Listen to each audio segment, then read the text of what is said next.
Good afternoon and welcome to the Clergy Check-in for today, Monday, July 27th. This past Shabbat, we began reading from the Book of Deuteronomy, the fifth book of Torah, the last of the 5 books of Moses. And what we learned is that Deuteronomy itself means the second law. And what we find in the entire book are some of the oldies but goodies that are written earlier in Torah texts, such as the Shema, as well as the 10 Commandments, which are read this coming Shabbat. In the set of commandments that Moses shares with the Israelite nation, not those who left Egypt, but now those who are about to enter the land who didn't know Sinai, he reiterates those laws with some editorial comment. He suggests that the Israelites are not only to remember Shabbat as they were commanded in Exodus, but they are to guard and to keep Shabbat, hold it precious. In addition, the reason why we observe Shabbat in Exodus is because of the 6 days of creation and the fact that God rested on the 7th day. Yet in this week's portion, the reason is given because the Israelites were redeemed by God in Egypt with an outstretched arm and a mighty hand.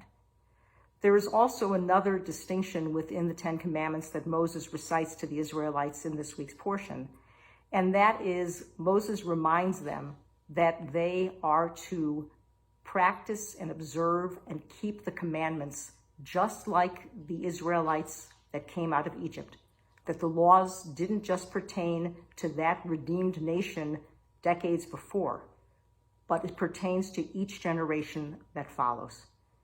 And so too for us, that we are part of that Shalshelet HaKabbalah, that rich tradition that brings us connected to the generations of the past.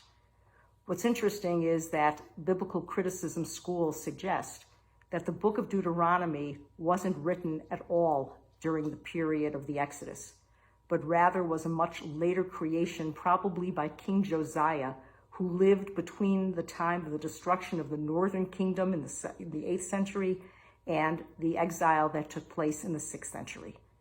He was bent on trying to get the Israelites to change their ways, even as Moses was hoping to get the Israelites to hold fast to the commandments of the past. And so we in our day interpret law and interpret the commandments in a way that we can live them and that they can be realized in our lives. Have a great day.